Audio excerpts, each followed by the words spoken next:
الحمدللہ الصلاۃ والسلام رسول اللہ اما بعد اعوذ باللہ من الشیطان بسم اللہ الرحمن الرحیم۔ جو تمہیں ایماندار ہیں اور جن کو علم دیا گیا، جو تمہیں ایماندار ہیں جن کو علم دیا گیا ہے ان کے درجات بلند کرے گا۔ اللہ سبحانہ وتعالیٰ فرماتے ہیں سورہ مجادلہ میں، جو ایماندار ہیں اور جن کو علم دیا گیا ہے اللہ سبحانہ تعالیٰ ان کے درجات کو بلند کرے گا۔ تو ہم سب مسلمان بھائیوں کا فرض بنتا ہے کہ ہم اپنے دوسرے بھائیوں کو بھی اللہ اس کے رسول کے علم کو جاننے کے لیے لوگوں کو لائیں اور ان پروگراموں میں جوڑیں۔ یہ پروگرام مسجد ملک عبدالعزیز میں ہر جمعے کو بعد نماز عصر مسجد کے مکتب میں ہوتا ہے۔ آپ سب حضرات سے گزارش یہ ہے کہ دین حق کو سمجھنے کے لیے خود بھی آئیں اور لوگوں کو جوڑیں۔ اور ہمارے بیچ میں شیخ آ چکے ہیں، میں زیادہ وقت نہ لوں گا، میں شیخ صغیر عمری صاحب کو دعوت دے تشریف لائیں، اپنے پروگرام کا آغاز کریں۔ جزاک اللہ خیر۔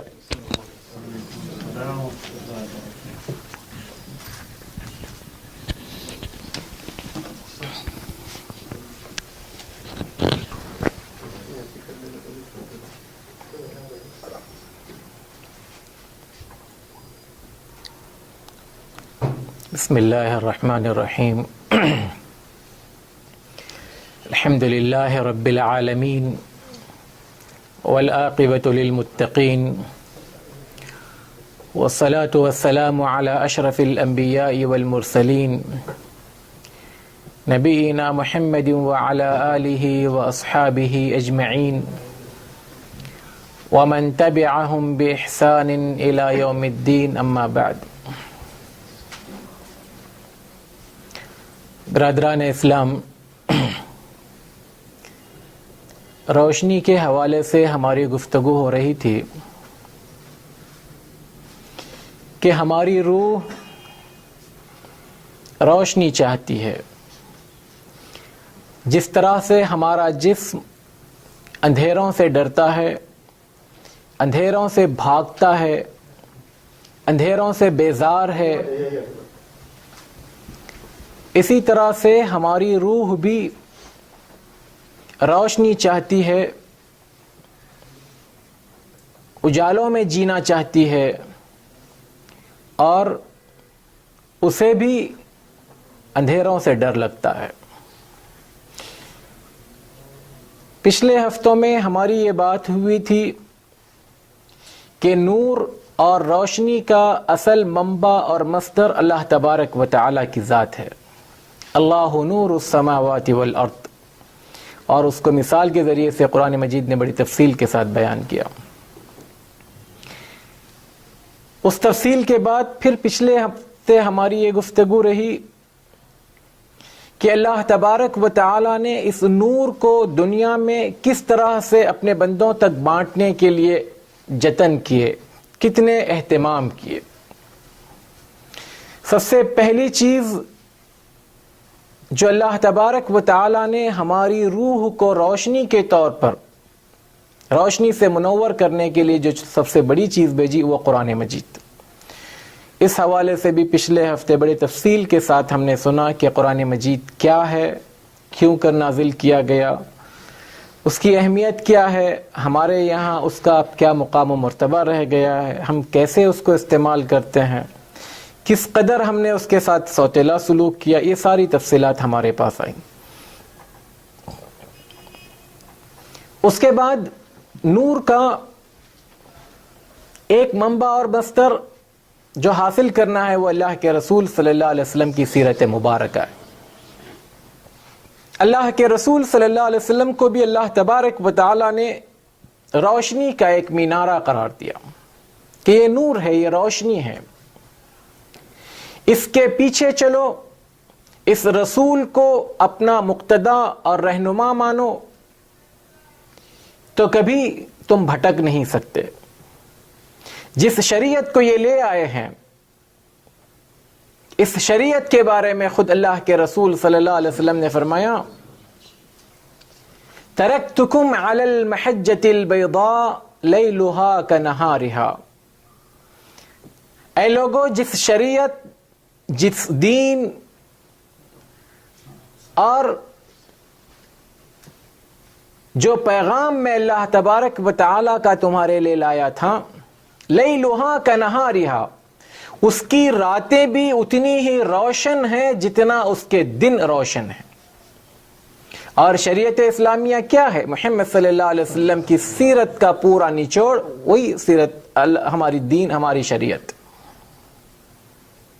تو گویا جس روشنی کو ہم کہیں اور ڈھونڈ رہے ہیں، وہ روشنی کہاں ہے؟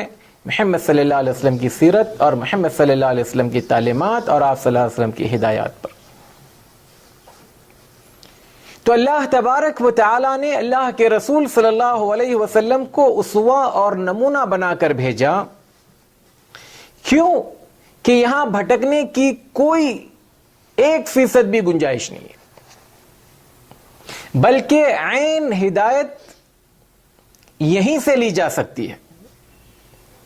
تو محمد صلی اللہ علیہ وسلم کی سیرت کو پڑھا جائے، محمد صلی اللہ علیہ وسلم کے اخلاق، آپ صلی اللہ علیہ وسلم کے کردار، آپ صلی اللہ علیہ وسلم کی گفتار، یہ تمام چیزیں ہمارے پاس اتنی بڑی، اتنی وافر مقدار میں ہیں کہ ہم چاہیں تو زندگی بھر بھی اس سے استفادہ کرتے رہیں تو شاید ہماری زندگیاں چھوٹی پڑ جائیں.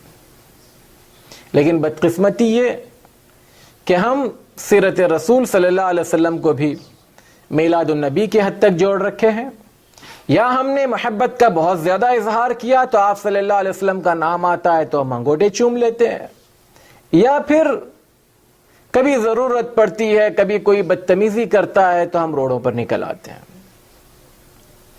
یہ اس کا حق نہیں ہے. کوئی بدتمیزی کرتا ہے تو وہ چاند پر تھوک کر اپنے اس تھوک کو اپنے منہ پر لیتا ہے. اس میں کوئی شک نہیں کہ جو محمد صلی اللہ علیہ وسلم کے ساتھ بدتمیزی کرتا ہے اسے ادب سکھایا جانا چاہیے، اسے اس کی اوقات بتائی جانی چاہیے. لیکن اس سے پہلے جو کام مجھے کرنا ہے وہ کیا ہے؟ میں نے محمد صلی اللہ علیہ وسلم کی سیرت کو کتنا اپنایا ہے؟ میرے گھر میں محمد صلی اللہ علیہ وسلم کی تعلیمات کا کس حد تک اس کا احترام کیا جاتا ہے؟ ہم خود صبح سے شام تک محمد صلی اللہ علیہ وسلم کی سنتوں کو، آپ صلی اللہ علیہ وسلم کی تعلیمات کو رونتے ہیں. یہ اور بات ہے کہ وہ زبان سے کہتے ہیں، ہم لوگ زبان سے کہتے نہیں ہیں، ہم لوگ بس کرتے ہیں.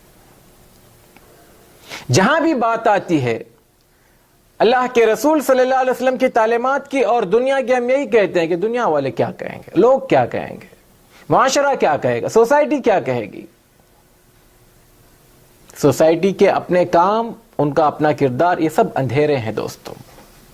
روشنی صرف ایک ہی راستے میں ہے، اور وہ راستہ محمد صلی اللہ علیہ وسلم کی سیرت کا راستہ ہے.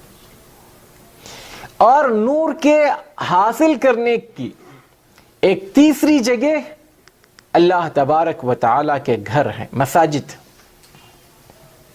مسجد اللہ کے گھر ہیں، یہاں سے اصل یہ روشنی اور نور پھیلتا ہے. آپ اپنے گھر میں لاکھ کچھ کرنا چاہیں، لیکن جو سکون آپ کی روح کو مسجد میں ملے گا وہ گھر میں نہیں ملے گا. اللہ کے رسول صلی اللہ علیہ وسلم ہر اس موقع پر جس میں کوئی گھبراہٹ سی ہوتی تھی فوراً مسجد کی طرف لپک جاتے تھے، مسجد کی طرف دوڑ کر آتے تھے. ہوائیں تیز چلتی، آپ مسجد میں آتے. کوئی دشمن کا کوئی معاملہ ہوتا، فوراً مسجد کی طرف آتے، کیونکہ یہاں روحانیت ہے، یہاں روشنی ہے. اور ایک بات پر غور کر کر دیکھیں آپ، اللہ کے رسول صلی اللہ علیہ وسلم نے مسجد کی طرف جانے کے وقت میں ایک دعا سکھائی ہے. پتہ ہے دعا کیا ہے؟ مسجد کی طرف جانے کے وقت کی ایک دعا ہے. یہ مسجد میں داخل ہونے کی دعا ہے، مسجد کی طرف جانے کی دعا.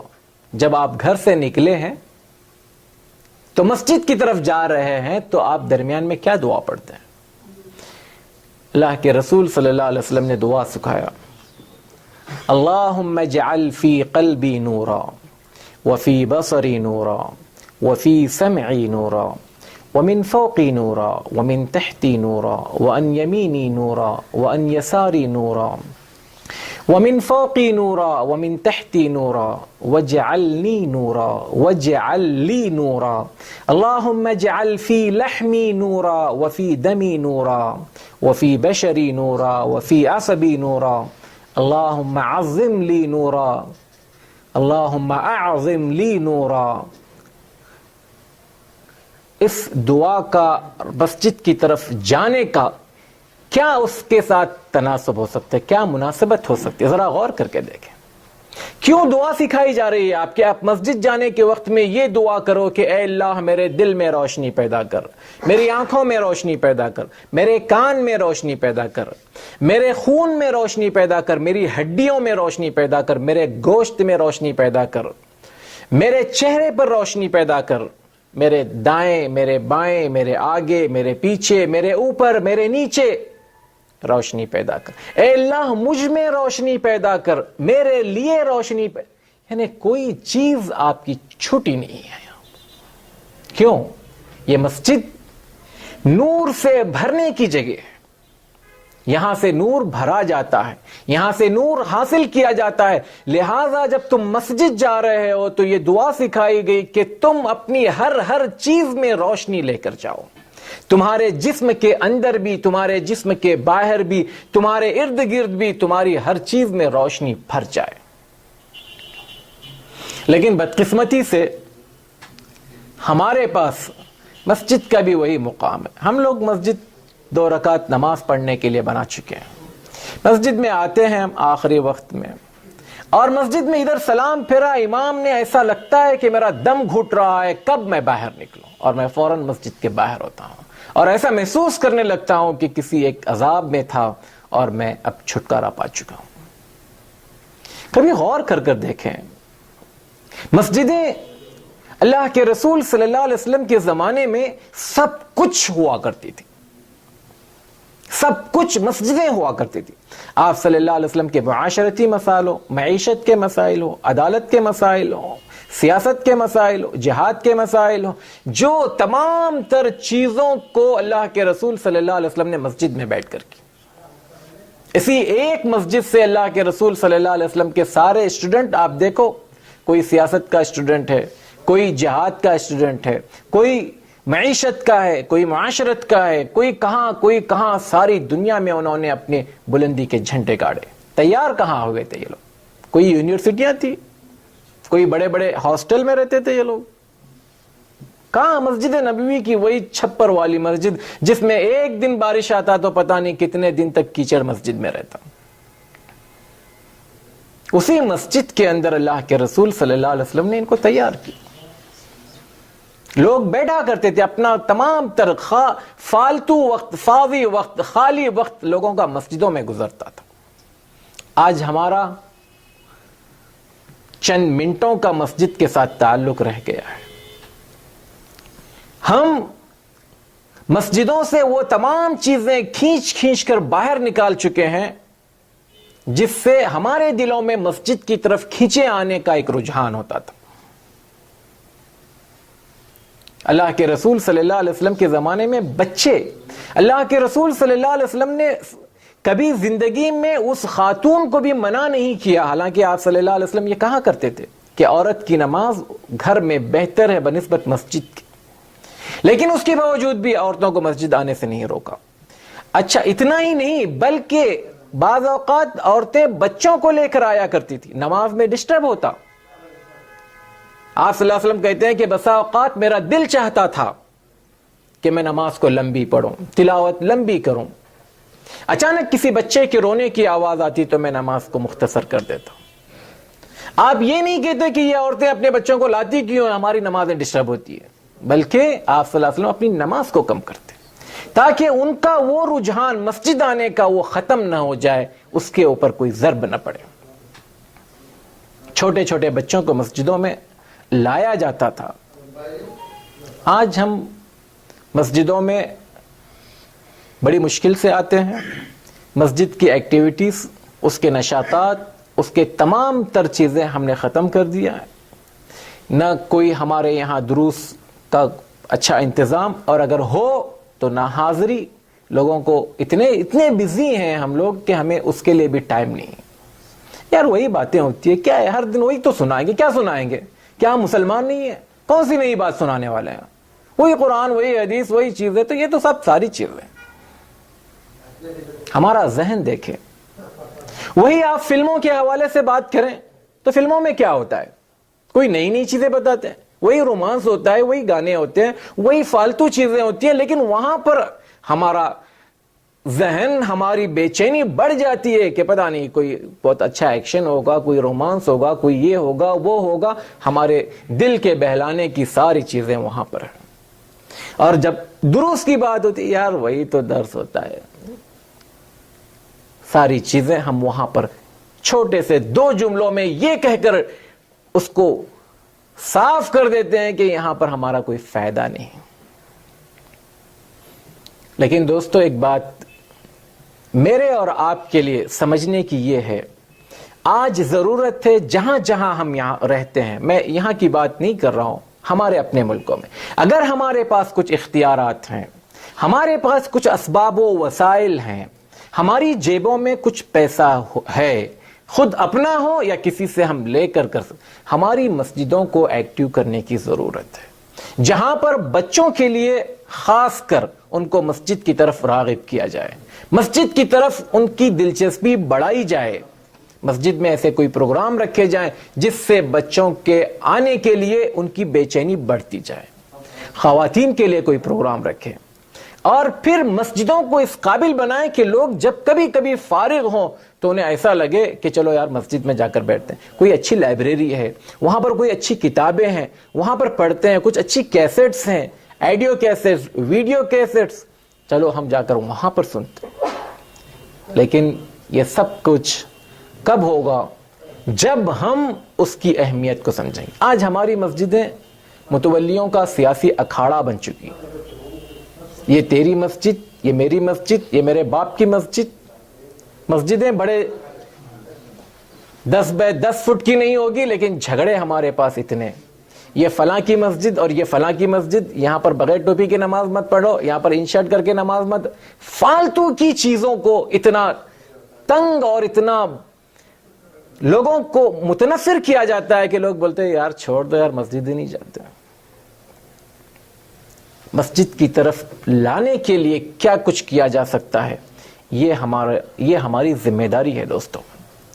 اللہ کے رسول صلی اللہ علیہ وسلم صحابہ کرام رضوان اللہ علیہم اجمعین کو جب مساجد میں دیکھتے تھے، بلکہ اللہ کے رسول صلی اللہ علیہ وسلم یہ فرماتے ہیں جب کسی شخص کو تم مسجد آتے جاتے دیکھو تو اس کے ایمان کی گواہی دے دو.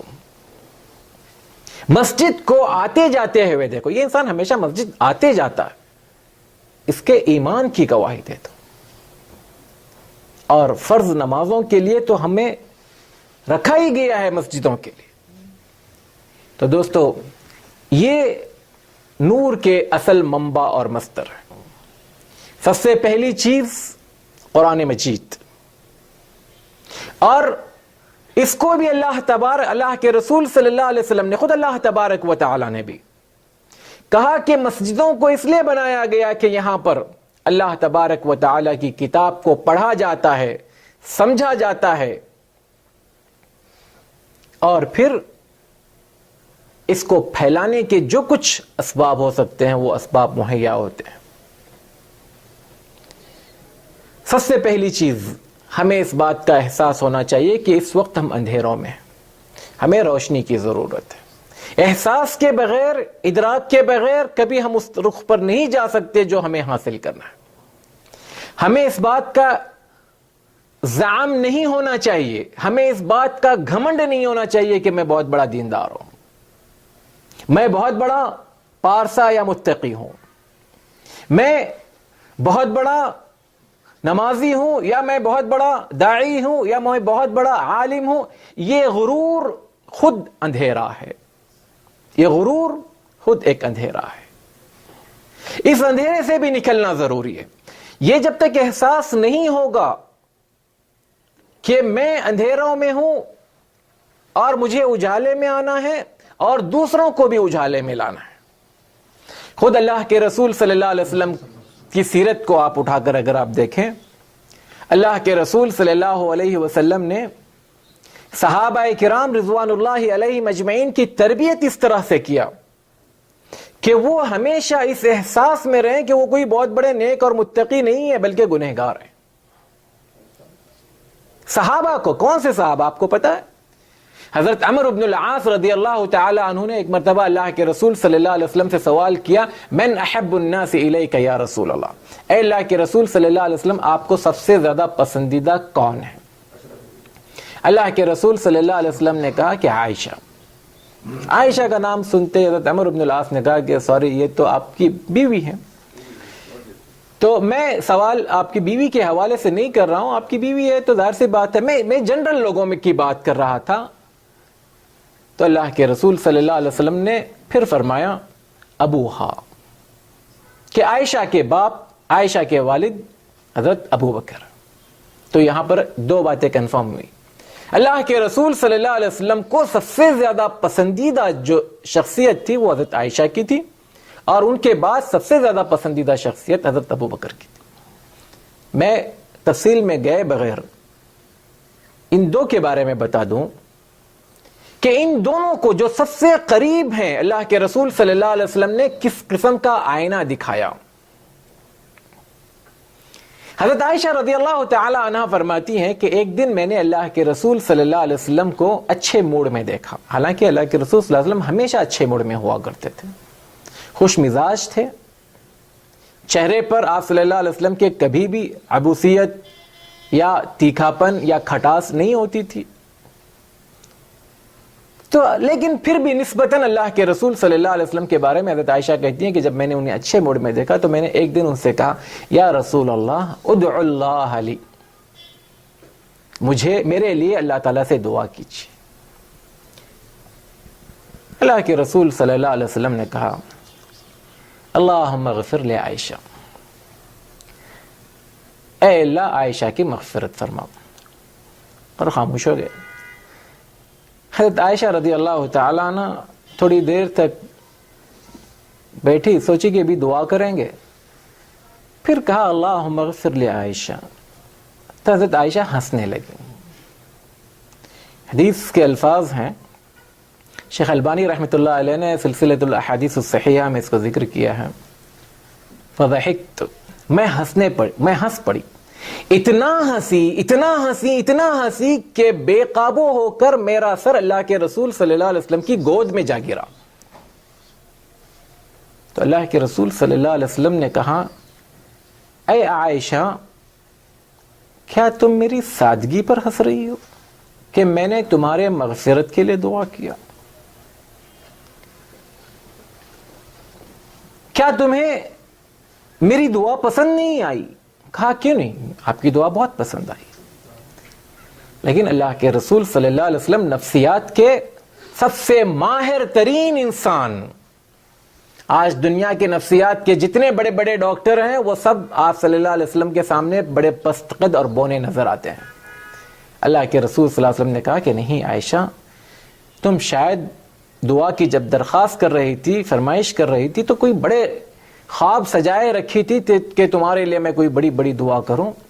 عائشہ تمہارے مغفرت کی دعا یہ وہ دعا ہے جس میں تم اگر کامیاب ہو گئی تو تمہارا بیڑا پار ہے.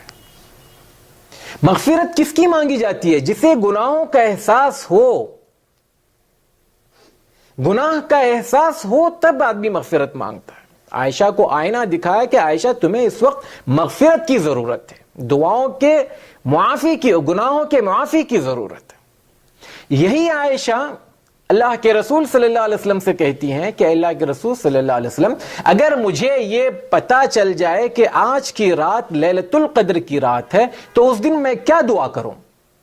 تو اللہ کے رسول صلی اللہ علیہ وسلم نے کہا کہ اے عائشہ اگر تمہیں پتا چلے کہ رمضان کے آخری عشرے کی طاق راتوں میں کوئی رات تمہیں احساس ہو کہ یہی رات لیلۃ القدر ہے, تو گویا کنفرم رات میں جو تم سب سے بہترین دعا کرو گی وہ کیا ہے؟ اللہم انک عفو تحب العفو فاعف عنی, اے اللہ تو سراپا معافی ہے, معافی کو پسند کرتا ہے, تو مجھے معاف کر دے. کیا آئینہ دکھایا جا رہا ہے؟ عائشہ تم بہت بڑی متقی ہو, بہت پرہیزگار ہو, تم محمد کی بیوی ہو, تمہاری شادی اللہ تبارک و تعالی نے جبرائیل کے ہاتھ میں ایک تصویر دے کر بھجوا کر شادی کروایا, یہ خوشخبری دیا کہ تم جنت میں بھی میری بیوی ہو, دنیا میں بھی میری بیوی ہو. کسی خوش فہمی میں نہیں رکھا, کوئی بڑی بڑی باتیں نہیں کروایا, آئینہ دکھایا عائشہ یہ تمہارا زندگی کا سب سے قیمتی ترین اوقات میں مانگے جانے والا اللہ تبارک و تعالیٰ سے جو چیز مانگے ہوگی یہ معافی, مغفرت. دوسرا حضرت ابو بکر صدیق رضی اللہ تعالیٰ عنہ کو لے لو, بخاری کی روایت ہے اور یہ بہت معروف, شاید آپ میں سے سبوں کو یاد ہوگی. حضرت ابو بکر صدیق رضی اللہ تعالیٰ عنہ فرماتے ہیں ایک دن میں نے اللہ کے رسول صلی اللہ علیہ وسلم کو اکیلے میں دیکھا اور کہا, اے اللہ کے رسول صلی اللہ علیہ وسلم نے علمنی دعاء ادعو به فی صلاتی, اے اللہ کے رسول صلی اللہ علیہ وسلم مجھے کوئی ایسی دعا سکھاؤ جس کو میں نماز میں خاص کر کے پڑھوں. نماز میں پڑھنے کے لیے عام دعائیں سب معروف ہیں, نماز میں خاص دعا پڑھوں اکیلے میں. صدیق جو اللہ کے رسول صلی اللہ علیہ وسلم کو سب سے زیادہ چہیتا ہے, یہ سوچ کر کہ کوئی اسپیشل دعا میرے لیے سکھائی جائے گی میں اس کو کروں گا, تو اللہ کے رسول صلی اللہ علیہ وسلم نے دعا سکھایا کہ قل, کہو, کیا کہو, اللہ جی اللہم انی ظلمت نفسی ظلما کثیرا, اے اللہ میں نے اپنے آپ پر بہت ظلم کیا. کون؟ ابو بکر. اللہم انی ظلمت نفسی ظلما کثیرا ولا يغفر الذنوب الا انت فاغفر لی مغفرة من عندک.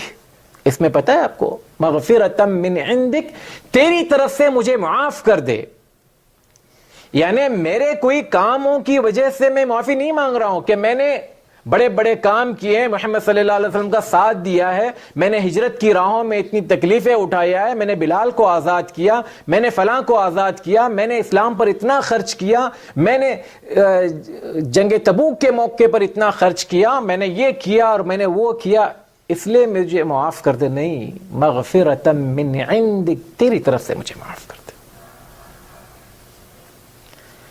تو یہاں پر یہ احساس ہمیں زندہ رکھتا ہے کہ میں گنہگار ہوں, میں اندھیروں میں ہوں, میں سیاہ کار ہوں. اب مجھے اپنے اس احساس کے ساتھ اس کی اصلاح کے لیے کہاں آنا ہے؟ مسجد آنا ہے. مسجد کیوں آنا ہے؟ تاکہ میں اپنے دلوں کو منور کر سکوں.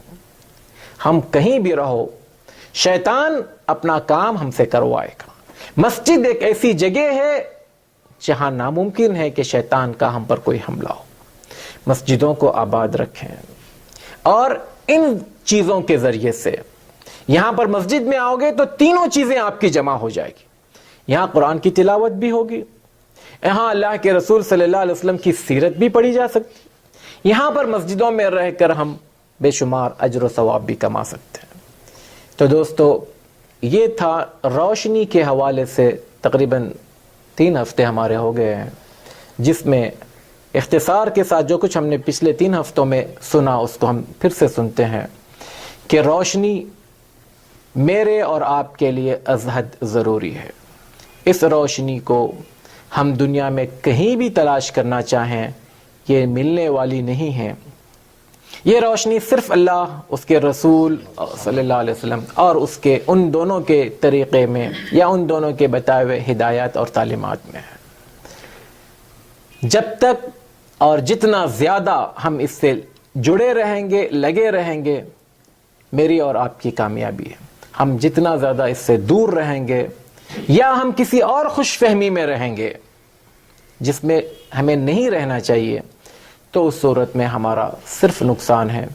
اللہ تعالیٰ سے دعا کیجئے کہ اللہ تعالیٰ مجھے اور آپ کو کسی بڑے نقصان کو اٹھانے سے پہلے وہ شعور اور وہ احساس عطا فرمائے کہ ہم پلٹ کر اس روشنی کی طرف جائیں, اس روشنی کو حاصل کریں جس کے بغیر دنیا اور آخرت میں میری کامیابی ناممکن ہے۔